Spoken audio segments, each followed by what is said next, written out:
انظروا اليوم العالم الجاهل، العالم الغبي المعرض عن شرع الله يبذل عشرات المليارات من أجل أن يلعب. هذا ينبئ عن الحضارة المنكوسة والمفاهيم المعكوسة التي ما عرفوا السعادة ولا عرفوا سبيلها. هؤلاء الصحابة الكرام كل من مشى على دربه وصله من السعادة والهنا على قدر اتباعه وعلى قدر ما أخذ من طريقه. إذا كان النبي الرحمة المهدى يقول لنا ناصحا رحيما: عليكم بسنتي وسنة الخلفاء الراشدين، أي طريقتي وطريقة الخلفاء الراشدين المهديين من بعد، عليها بالنواجذ. يحثنا الرسول على ماذا؟ على طريق الجنة فقط، يحثنا على طريق الجنة الأخروية والجنة العاجلة في الدنيا وهي السعادة.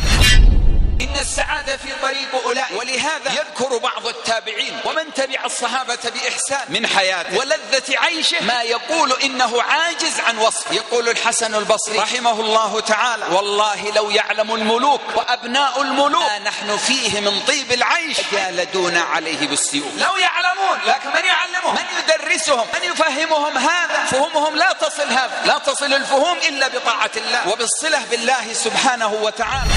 وهكذا يقول بعض السلف: إنها لتمر علي ساعة وإني لفي عيش طيب حتى أقول إن كان أهل الجنة يجدون ما أجد إنهم لفي عيش طيب. إن كان أهل الجنة يجدون ما أجد إنهم لفي عيش طيب.